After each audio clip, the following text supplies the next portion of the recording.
Former Philippine President Benigno Noynoy Aquino, the reserved scion of one of Asia's most famous political families, died today. He was 61. Aquino, who was in office from 2010 to 2016, was the only son of the late former President Corazon Aquino and her assassinated husband, Senator Benigno Ninoy Aquino.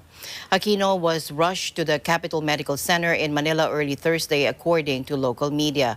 Foreign Secretary Teodoro Locsin tweeted his grief over the death of the sea green incorruptible. He said Aquino was brave under armed attack, wounded in crossfire, indifferent to power and its trappings, and ruled our country with a puzzling coldness, but only because he hid his feelings so well, it was thought he had none. Prior to his death, Noynoy was reportedly undergoing dialysis for at least 5 months. He was also suffering from diabetes and lung illness. He had also recently undergone a heart operation. Aquino, who was succeeded by President Duterte, waged an anti-corruption campaign during a term that ushered in key economic reforms.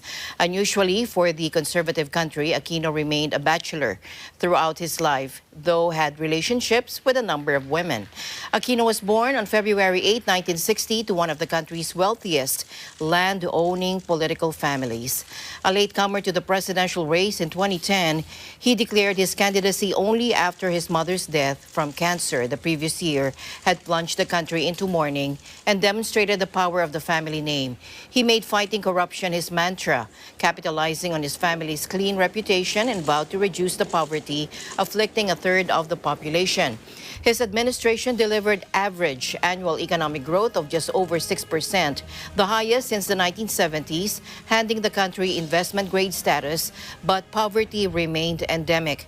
Aquino, who earned an economics degree from the elite Ateneo de Manila University, was long mocked by opponents as a fortunately surnamed underachiever with no administrative or business experience. They also said he had little to show for the more than a decade he spent as a congressman and senator. But the chain-smoking Aquino blossomed during the election campaign into a confident public speaker and the nation's leading critic of his predecessor, Gloria Arroyo, who was arrested for corruption after she left office. Aquino had a bullet lodged in his neck, one of 5, that struck him when rebel soldiers attacked the presidential palace in 1987 in a coup attempt against his mother that killed 3 of his bodyguards. Aquino put the Philippines' long-running dispute with China over competing claims to the South China Sea at the top of his foreign policy agenda, and he launched a landmark case with a UN-backed tribunal to challenge Beijing's claims to most of the sea, which ruled in favor of the Philippines. But Beijing rejected that decision.